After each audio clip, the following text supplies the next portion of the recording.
Press the bell icon on the YouTube app and never miss another update. Hello students, आप सब कैसे हो। Welcome back आपका अपना चैनल केमिस्ट्री पॉइंट बाय विशाल सोनी। ठीक है, आज हम एक टॉपिक पढ़ेंगे। उसका जो टॉपिक का नाम है कि third layer over second layer, मतलब जो सेकंड लेयर को हम थर्ड लेयर के ऊपर रखेंगे, फिर जो 3D में जो स्ट्रक्चर बनेगा उसको हम वेरीफाई करेंगे। ठीक है, तो बच्चों इससे पहले जो मैंने वीडियोस बनाई थी सॉलिड स्टेट की, ठीक है, वो पार्ट 6 में जो मैंने बताया था कि 1D कैसे बनता है, 2D कैसे बनता है, और 3D में बच्चों अगर हम फर्स्ट लेयर को सेकंड लेयर पर रखते हैं तो कैसे 3D स्ट्रक्चर बनता है। ठीक है, ओवरऑल मैंने सब कुछ बता दिया है पार्ट 4, 5 और 6 के अंदर। ऑलमोस्ट चीज़ मैंने क्लियर करा दी है कि यूनिट सेल कैसे निकालते हैं, कोऑर्डिनेशंस नंबर कैसे निकालते हैं, कोई भी यूनिट कैसे निकालते हैं।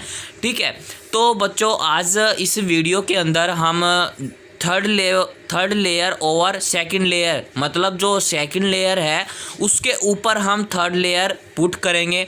ठीक है, जो हमारा स्ट्रक्चर बन के आएगा वो आपके आगे आएगा। ठीक है, तो वीडियो स्टार्ट करने से पहले आपको आई थिंक पता होगा कि क्या करना है। मैं हर बार रिपीट करता हूं बच्चों कि चैनल को सब्सक्राइब करो एंड इसका बेल आइकन दबाना मत भूलो। ठीक है, तो लेट नाउ हम स्टार्ट करते हैं पार्ट को। हम चलते हैं बच्चों। अब मुझे सेकंड लेयर जो थी मैंने बताया है, उसके ऊपर बच्चों मैं थर्ड लेयर को कैसे पुटअप करूँगा, कैसे रिप्रेजेंट करूँगा। तो बच्चों आप बड़े ध्यान से देखना। ठीक है, तो फॉर एग्ज़ाम्पल एक पार्टिकल मुझे ये मिल गया, एक पार्टिकल मुझे ये मिल गया और एक पार्टिकल मुझे ये मिल गया। ठीक है, अब क्या करना है, इन दोनों पार्टिकल के नीचे मेरा एक पार्टिकल बन गया, इन दोनों पार्टिकल के बीच में मेरा एक पार्टिकल बन गया। ओके, और जैसे नीचे बना है वैसे ही ऊपर मेरा एक पार्टिकल बनेगा। ठीक है, और वैसे ही इसके साइड में एक पार्टिकल बनेगा। ठीक है, अगर मैं इस बीच वाले को कंट्रीब्यूट कर दूं, ठीक है, तो इसके कितने कोऑर्डिनेशन नंबर बनेंगे आपको पता है बच्चों? इसके 6 कोऑर्डिनेशन नंबर बनेंगे। जो हमारा बीच वाला पार्टिकल है वो कितने पार्टिकल्स के साथ जुड़ा है बच्चों? वो 6 पार्टिकल के साथ जुड़ा है। ठीक है, अब ये कैसा स्ट्रक्चर बन गया बच्चों? ये बच्चों हमारा बन गया हेक्सागोनल का स्ट्रक्चर। जैसे मैंने आपको 2D में बताया था, एक हमारा स्क्वायर का क्लोज पैकअप स्ट्रक्चर बना था और एक हमारा हेक्सागोनल का स्ट्रक्चर बना था। ठीक है, तो बच्चों ये तो हमारी हो गई फर्स्ट लेयर। ठीक है, ये तो फर्स्ट लेयर है। अब मैं इसके ऊपर सेकंड लेयर कैसे पुटअप करूँगा मैं आपको बताऊँगा कैसे करेंगे। देखो बच्चों, आपको ये खालिस्तान दिख रहा है, ये आपको ट्राइंगुलर जैसा दिख रहा है, उसको हम क्या बोलते थे? वॉइड्स बोलते थे। अब बच्चों इन्हीं के बीच में हमें एक पार्टिकल बनाना है। इस पार्टिकल के ऊपर मुझे एक लेयर बनानी है। वो लेयर कैसी बनेगी? वो मैंने फर्स्ट लेयर के ऊपर सेकंड लेयर बना दी। कैसे बनेगी मैं आपको बताऊंगा। देखो एक एग्जांपल लेके आपको समझा देता हूँ। ठीक है, ऊपर मैं मिटाऊंगा नहीं क्योंकि मैं ब्लैक बोर्ड पे काम नहीं कर रहा, मैं पेन से काम कर रहा हूँ। ठीक है, ओके, ये हमारा एग्जाम्पल बन गया है बच्चों। गलत बन गया, इसको यहाँ बना देता हूँ मैं, फिर आपको बहुत अच्छे से समझ में आएगा कि सेकंड लेयर को हम कैसे रिप्रेजेंट करते हैं किसी लेयर के ऊपर या किसी पार्टिकल के ऊपर। ये हमारा फर्स्ट लेयर बन गया था। ठीक है, अब मेरे को इसके ऊपर सेकंड लेयर पुटअप करनी है। कैसे पुटअप करोगे बच्चों मैं आपको बताऊंगा। इस ट्रायंगुलर के ऊपर एक वॉइड पुटअप होगी, इस ट्रायंगल के ऊपर बच्चों एक लेयर पुटअप होगी और इस ट्रायंगल के बच्चों एक लेयर पुटअप होगी। ठीक है, तो टोटल कितनी लेयर बन गई बच्चों? टोटल मेरी बन गई 3 लेयर ऐसे। ठीक है, ये मेरी बन गई हमारी सेकंड लेयर। ठीक है, इसके कितने पॉइंट बनेंगे? इसके ऐसे बनेंगे। तो ये कैसा पॉइंट दिखेगा, कैसा स्ट्रक्चर दिखेगा बच्चों? ट्राइंगुलर जैसा स्ट्रक्चर बन गया ना, ठीक है। ये तो मेरा सेकंड लेयर था। अब मेरे को थर्ड लेयर और पुट करनी है। वो कैसे पुट करेंगे बच्चों? तो आपको ये ट्राइंगुलर दिख रहा है बीच में, इसके ऊपर हम क्या बनाएंगे? थर्ड लेयर, ठीक है। आप इमेजिनरी से देख लो कि इसके ऊपर मैंने एक थर्ड लेयर को रिप्रेजेंट कर दिया है, ठीक है। अब क्या होगा, अब मेरे को बताओ। देखो, इस पार्टिकल ने कितने पार्टिकल्स बनाए हैं? 6 पार्टिकल्स बनाए हैं। तो ये वाला पार्टिकल्स कितने पार्टिकल्स बनाएगा? ठीक है, ये पार्टिकल्स बच्चों ये भी 6 पार्टिकल्स बनाएगा। कैसे बनाएगा बताओ? ये एक पार्टिकल है, डेफिनेशंस की तरह एक पार्टिकल इसके साइड में भी होगा, ठीक है, और एक पार्टिकल इसके साथ भी अटैच होगा, ठीक है। ओके, अब ये कैसा बन गया? ये मेरी एक लेयर बन गई, और इन दोनों के बीच में एक पार्टिकल बनेगा, और इन दोनों के बीच में एक पार्टिकल बनेगा, और इन दोनों के बीच में बच्चों ऊपर एक पार्टिकल बनेगा, और इन दोनों के बीच में बच्चों एक पार्टिकल मैंने बना दिया, ठीक है। ये कैसा स्ट्रक्चर दिखाई दे रहा है? ये आपको हेक्सागोनल जैसा स्ट्रक्चर दिखाई दे रहा है। ये हमारा क्या बन गया? Third layer. ओके, तो इस पार्टिकल को मैं अगर मान लूँ कॉन्स्टेंस, तो इसके कितने पार्टिकल्स दिखाई देंगे बच्चों आपको? इसके भी बच्चों आपको 6 पार्टिकल्स दिखाई देंगे। कैसा स्ट्रक्चर दिखाई देगा आपको? हेक्सागोनल जैसा आपको स्ट्रक्चर दिखाई देगा, ठीक है। तो एक्चुअली बच्चों हमारा जो फर्स्ट लेयर था और हमारा जो थर्ड लेयर बन के आया है वो एक्चुअली बच्चों सेम है। ओके, इसका हम स्ट्रक्चर कैसे डिफाइन करेंगे, ये बनेगा कैसे बच्चों, मैं आपको समझाऊंगा अब आगे। एक्चुअली बच्चों जो हमारी फर्स्ट लेयर थी और जो हमारी थर्ड लेयर आई है उसमें कितने कोऑर्डिनेशन नंबर होंगे? इसमें बच्चों 1 2 3 4 5 और 6 आ गए। इसमें भी 6 है, और इसमें पार्टिकल बच्चों 1 2 3 है। कैसे है? ऐसे बना दिया। आप बच्चों जो हमारा सेकंड लेयर है ना, इसको भी आप बड़ा बना सकते हो, ठीक है। कैसे बनाओगे मैं आपको ऊपर बना देता हूँ कि एक पार्टिकल ये है और एक पार्टिकल इसके नीचे है, एक पार्टिकल इसके नीचे है। अगर एक पार्टिकल इसके साथ भी अटैच हो सकता है, ठीक है, और एक पार्टिकल बच्चों इसके साथ भी अटैच हो सकता है। ऊपर भी ऐसे अटैच हो सकता है एक पार्टिकल, और ऐसे भी अटैच हो सकता है, ठीक है। तो बच्चों हमें सेकंड वाले को बढ़ाना नहीं है। एप्लीकेशंस की थ्रू हम देखें तो हमें इसके 3 ही पार्टिकल लेने हैं, ठीक है।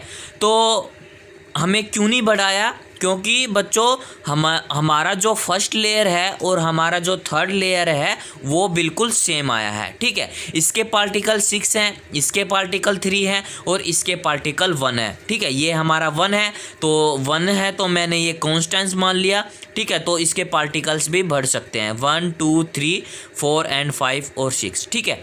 अब ये आपको किस तरह से दिखाई देगा? ये आपको ऐसे दिखाई देगा बच्चों, ठीक है। ये आपको ऐसे दिखाई देगा। अब इसको तीनों को कनेक्ट करेंगे बच्चों तो वो इस तरह से आपका स्ट्रक्चर दिखाई देगा, ठीक है। बेंजीन सा बीच में हमारा ट्रायंगुलर होगा, first second third fourth fifth sixth, ठीक है, 1 2 3 4 5 एंड 6, ठीक है। तो इस तरह से हम इस स्ट्रक्चर को ऐड कर सकते हैं। तो बच्चों ये हमारा कैसा स्ट्रक्चर बन गया? ये बच्चों हमारा स्ट्रक्चर बन गया हमारा हेक्सागोनल का स्ट्रक्चर, ठीक है। अगर मैं आपको कह दूं कि इस फर्स्ट लेयर को मैंने ए नाम दे दिया, ओके, एंड सेकंड वाले को मैंने बी नाम दे दिया, तो थर्ड लेयर को हम क्या नाम देंगे? लेयर को भी हम बच्चों ए नाम देंगे। क्यों देंगे? क्योंकि जो हमारा फर्स्ट लेयर है और हमारा थर्ड लेयर है वो सेम आया है, ठीक है। तो ये किस टाइप का अरेंजमेंट हो गया बच्चों? ये hexagonal close packing A B इसका अरेंजमेंट हो गया। और इसकी जो शॉर्ट फॉर्म होती है पहचानने की, ठीक है, वो होती है हमारी HCP, मतलब hexagonal close and packing. Okay, आपको बच्चों समझ में आया? ठीक है, ऐसे हम कोई भी हेक्सागोनल क्लोज पैकिंग निकाल सकते हैं। ये तो बच्चों हमारा फर्स्ट पॉइंट था। इसके बारे में और कुछ भी बता सकता हूँ मैं, इसमें बहुत कुछ बताऊंगा मैं आगे आपको। पहले आप इतना नोटबुक में आप उतार लो या इसको समझ लो कि मैंने कैसे कैसे बनाया है, हम बच्चों लिखेंगे कैसे कि then particles of third layer is placed over triangular voids in second layer. ठीक है, इसका कोऑर्डिनेशन नंबर बच्चों 6 होगा। इसको हम हेक्सागोनल क्लोज पैकिंग AB के अरेंजमेंट के अनुसार होगा। इसका जो शॉर्ट फॉर्म होता है वो होता है बच्चों HCP। ठीक है, अब एक चीज़ और बताओ, जो हमारा सेकंड लेयर है और वो जो थर्ड लेयर है वो कैसा वॉइड होगा? वो बच्चों हमेशा टेट्राहेड्रल वॉइड के अनुसार आपको शो करेगा, आपको दिखेगा। कैसे दिखेगा मैं आपको दिखाता हूँ। अभी सेकंड लेयर और जो हमारा थर्ड लेयर है वो कैसी शेप बनाएगा? वो टेट्राहेड्रल जैसी शेप बनाएगा। ठीक है, जो इसका हमें वॉइड रखा था, लेयर रखी थी सेकंड थर्ड लेयर रखी थी, तो बच्चों एक पार्टिकल इसने यहाँ रख दिया और एक लेयर इसने यहाँ बन गया। ठीक है, तो ये कैसी दिखाई दे रही है आपको बच्चों? ये आपको दिखाई दे रही है टेट्राहेड्रल वॉइड जैसी। ठीक है, तो बच्चों इसमें एक बात ध्यान रखना कि जो हमारा हेक्सागोनल क्लोज पैकिंग कैसे बनता है, बाय कवरिंग टेट्राहेड्रल वॉइड के कारण ये हमारा स्ट्रक्चर बनता है। कैसा? हेक्सागोनल क्लोज पैकिंग HCP, जिसका कोऑर्डिनेशन नंबर 6 होता है। ओके, दैट इज़ क्लियर बच्चों। इतने में कोई आपको अगर कोई प्रॉब्लम है तो आप कमेंट करके बता सकते हो। ठीक है, मेरा पढ़ाया हुआ आपको समझ न आए ये तो हो ही नहीं सकता बच्चों, क्योंकि मैं आपको 1 बाय 1 जो लाइन लिखी होती है, ठीक है, उसको मैं 1 बाय 1 कवर करता हूँ, तब मैं आगे चलता हूँ। ठीक है, तो इससे आगे एक और पॉइंट है, ठीक है, वो मैं आपको और कराऊंगा अभी। पी में एक एग्जाम्पल भी है, मेटल्स लाइक जिंक भी हो सकता है, जिंक के अनुसार भी बन सकता है। ठीक है, और हमारा मैग्नीशियम के अनुसार भी बन सकता है। क्वेश्चन आ जाए बच्चों की जो हमारा हेक्सागोनल क्लोज पैकिंग है वो कैसे बनता है, ठीक है, उसके कोऑर्डिनेशन नंबर कितने होते हैं और उसकी अरेंजमेंट कैसे होती है, तो आप क्या लिखोगे बच्चों कि by placing third layer over second layer to cover tetrahedral voids. ठीक है, और इसकी ये कैसे अरेंजमेंट होती है बच्चों? AB टाइप्स की इसमें अरेंजमेंट होती है और इसको हम शॉर्ट फॉर्म बोलते हैं HCP और इसका कोऑर्डिनेशन नंबर होता है 6। ओके, क्लियर बच्चों? तो हमारा नेक्स्ट है बच्चों सेकंड पॉइंट, उसमें हमें कैसी स्ट्रक्चर बनानी है? उसमें बच्चों हमें 3D में क्या बनाना है? ऑक्टाहेड्रल वॉइड्स की स्ट्रक्चर बनानी है। वो स्ट्रक्चर कैसे बनेगी मैं आपको 1 बाय 1 समझाऊंगा लेयर के अनुसार। तो स्टार्ट करते हैं बच्चों कि लेयर बनानी। एक पार्टिकल ये है, एक पार्टिकल ये है और एक पार्टिकल ये है। ठीक है, इस दोनों पार्टिकल के बीच में एक लेयर ये है और एक लेयर ये है और एक लेयर हमारी ये है और एक लेयर हमारी ये है। ये आपको कैसा स्ट्रक्चर दिखाई दे रहा है बच्चों? ये आपको हेक्सागोनल जैसा स्ट्रक्चर दिखाई दे रहा है। मैं आपको अब बताऊंगा नहीं, सीधा समझाऊंगा। ठीक है, इसके कितने कोऑर्डिनेशन नंबर होते हैं? हेक्सागोनल के बच्चों 6 कोऑर्डिनेशन नंबर होते हैं। कैसी अरेंजमेंट में डिफाइन होता है? ये AB के डिफाइन होते हैं। तो ये तो हो गई हमारी फर्स्ट लेयर। अब सेकंड लेयर हम कैसे बनाते हैं? इस ट्रायंगुलर पर हम एक पार्टिकल रखते हैं। ओके, ठीक है, और इस ट्रायंगल पर हम एक पार्टिकल रखते हैं। इस पे मैंने एक पार्टिकल रख दिया, इस पे ऊपर एक पार्टिकल रख दिया और एक पार्टिकल मैंने इसके ऊपर अरेंजमेंट रख दिया। ये कैसी हमारी लेयर बन गई? ये हमारी सेकंड लेयर बन गई। ठीक है, अब हम क्या करेंगे बच्चों? अब हमें थर्ड लेयर बनानी है। कैसी बनानी है? ऑक्टाहेड्रल लेयर बनानी है। कैसी बनेगी? बिल्कुल आपको दिखाई दे रहा है कि ऑक्टाहेड्रल वॉइड्स बनी हुई है, बिल्कुल सेम। कैसे? अगर मैं इसके ऊपर एक लेयर बना दूं, ऐसे वाली लेयर बना दूं, तो आपको समझ में आएगा? मैं एक बार आपको रफली बना के दिखा देता हूं आपको, ताकि समझ में आ जाएगा अच्छे से। मैं आपको रफली समझा देता हूं। अगर मैं इसके ऑक्टाहेड्रल में कैसी बनती है, इसके बच्चों अपोजिट लेयर बनेगी। ठीक है, यहाँ मैं आपको बना देता हूं एक बार। ये लेयर है मेरी और एक इसके नीचे लेयर है, एक इसके नीचे लेयर है। ठीक है, पार्टिकल है, ये हमारी सेकंड लेयर बन गई। अब मैं इसके अपोजिट लेयर बना दूं, क्या इस तरह से आपको लेयर बनेगी, दिखाई देगी बच्चों? और एक इसकी तरह हमारी लेयर बन गई, मतलब इसके बिल्कुल अपोजिट। ठीक है। तो एक ट्रायंगल इसमें ये बनेगा और इसका जो हमारा स्ट्रक्चर बनेगा बच्चों वो ऐसे बनेगा, इसके अपोजिट, ठीक है। ओके, तो इसका एक ट्रायंगल हमारा ये बन गया, उल्टा वाला अपोजिट बन गया, ठीक है। अब इस वाले वॉइड्स को और इस वाले वॉइड्स को क्या कहते हैं बच्चों? इसी को तो हम कहते हैं ऑक्टाहेड्रल वॉइड्स, ठीक है। तो ये हमारी क्या बन गई? थर्ड लेयर कंप्लीट बन गई, ठीक है। अब देखो सभी जो लेयर है, फर्स्ट लेयर, सेकंड लेयर और हमारी थर्ड लेयर, वो बिल्कुल सारी डिफरेंट है। तो इसको मैंने ए नाम दे दिया, इसको मैंने बी नाम दे दिया और इसको मैंने सी नाम दे दिया, ठीक है। हो गई ना हमारी? कैसी अरेंजमेंट हो गई? ए बी सी टाइप जैसी अरेंजमेंट होगी। ओके, आपको दिखाई दे रहा है ना कि जो हमारी लेयर है वो सारी डिफरेंट लेयर है, ठीक है। क्या करना है, जो हमारी सेकंड लेयर है और हमारी जो थर्ड लेयर है उसी के ज़रिए हम क्या बनाएंगे? ऑक्टाहेड्रल वॉइड्स बनाएंगे, ठीक है। तो हम क्या कर रहे थे कि कवरिंग ऑक्टाहेड्रल वॉइड कैसे बनाएंगे? अगर मैं सेकंड लेयर को थर्ड लेयर के ऊपर रख दूं और थर्ड लेयर के ऊपर एक लेयर और रख दूं तो वो क्या निकल के आएगी? हमारी बच्चों ऑक्टाहेड्रल वॉइड्स निकल के आएगी। रफली आपको समझा देता हूँ। इन दोनों के ऊपर मैंने एक वॉइड्स बना दी, लेयर रख दी, ठीक है। तो कैसी लेयर रखूँगा मैं? ऐसे मैंने, ये हमारी सेकंड लेयर है बच्चों, ठीक है। जो हमारी थर्ड लेयर थी वो ऐसे थी,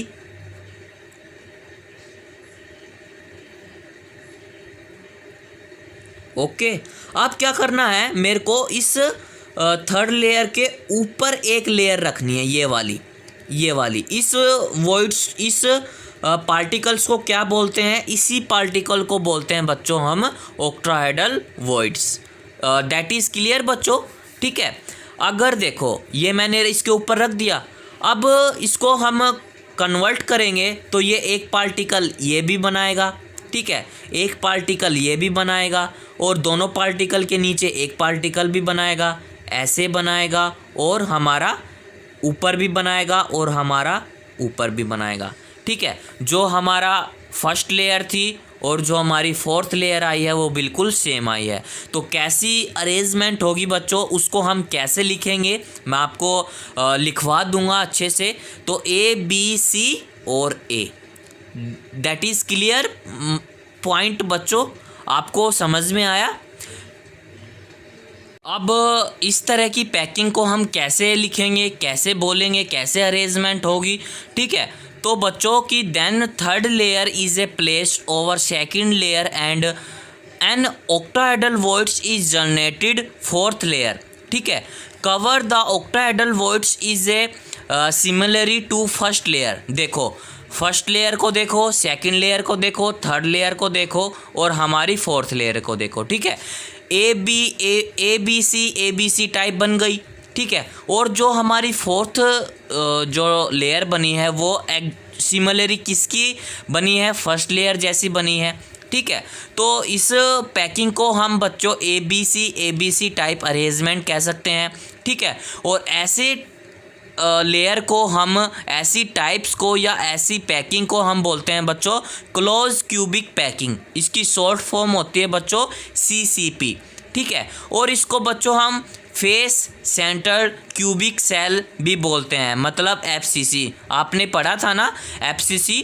जब FCC होगा तो ये चार लेयर बन। चीज़ ध्यान रखना बच्चों, जो हमारा CCP होता है क्लोज क्यूबिक पैकिंग, ठीक है, और हमारा जो FCC होता है वो एक ही चीज़ होती है, इसमें कोई डिफरेंट नहीं होता, ठीक है। आप इस तरह की पैकिंग को कहाँ देखने को मिलेंगे बच्चों? वो मिलेंगे हमें सिल्वर और कॉपर में हमें देखने को मिलेगा। चलिए एक पॉइंट और आया है मेरे आगे बच्चों। अब आप मेरे को बताओ कि इसके जो कोऑर्डिनेशन नंबर 6 हैं, ठीक है, 1 2 3 4 5 6, इसके भी 6 पाएंगे, इसके भी 6 हैं और इसके भी 6 हैं, ठीक है। अगर मैं आपको कह दूं कि ओवरऑल जब इस स्ट्रक्चर को देखोगे या बनाओगे तो उसके कोऑर्डिनेशन नंबर कितने पाएंगे? ठीक है, मतलब जो फर्स्ट लेयर है, फर्स्ट लेयर के ऊपर आप सेकंड लेयर रखोगे, सेकंड लेयर के ऊपर आप थर्ड लेयर रखोगे, और जो हमारी थर्ड लेयर है उसके ऊपर आप फोर्थ लेयर रखोगे। तो बच्चों मैं आपको बता देता हूँ कि जो हमारा ओवरऑल जब हम स्ट्रक्चर बनाएंगे तो कोऑर्डिनेशन इन बोथ HCP और हमारा CP जो होता है कोऑर्डिनेशन नंबर, वो आएगा हमारा 12 कैसे आएगा कि मैं वो भी बताऊंगा बच्चों आपको। जैसे 1 2 3 ये स्ट्रक्चर बनाया था मैंने, स्टार्टिंग में बनाया था ना, ठीक है। ये मेरा फर्स्ट लेयर है, इसके कोऑर्डिनेशन नंबर कितने हैं बच्चों, अगर मैं इसको कॉन्स्टेंट्स मान लूँ 1 2 3 4 5 6 हो गए। अगर मैं इसके ऊपर बच्चों सेकंड लेयर बना दूं ऐसे तो 7 8 9, ठीक है। अगर सेकंड लेयर के ऊपर बच्चों थर्ड लेयर बना दूं ऐसे तो कैसे होंगे 10 11 और 12। ओके, समझ में आया। तो बच्चों आप ध्यान रखना कि ओवरऑल जब स्ट्रक्चर आप बनाओगे उसके कोऑर्डिनेशन नंबर बच्चों हमेशा HCP और CCP में 12 आएंगे। क्या आएंगे? Coordination number. पॉइंट है बच्चों, हमारा जो SCCP है, HCP और हमारा CCP है, उन्होंने अपनी पैकिंग एफिशिएंसी कितनी निकाली है। बच्चों पैकिंग एफिशिएंसी का मतलब क्या होता है कि मतलब खाली जगह कितनी है। तो बच्चों 100% में थे, उसमें से 74% इन्होंने अपनी जगह को घेरा है, ठीक है। अगर इन्होंने अपनी जगह को घेरा है ओवरऑल पैकिंग एफिशिएंसी में तो बच्चों वॉइड्स ने कितने स्थान घेरा होगा, कितना स्पेस घेरा होगा इन दोनों के स्ट्रक्चर में, तो उन्होंने घेरा है बच्चों 26% ओवरऑल इन स्ट्रक्चर में से। तो आप बच्चों ध्यान रखना कि जो हमारी HCP है और CCP की जो पैकिंग एफिशिएंसी है वो 74% है और इसका जो वॉइड्स है वो 26% आया है।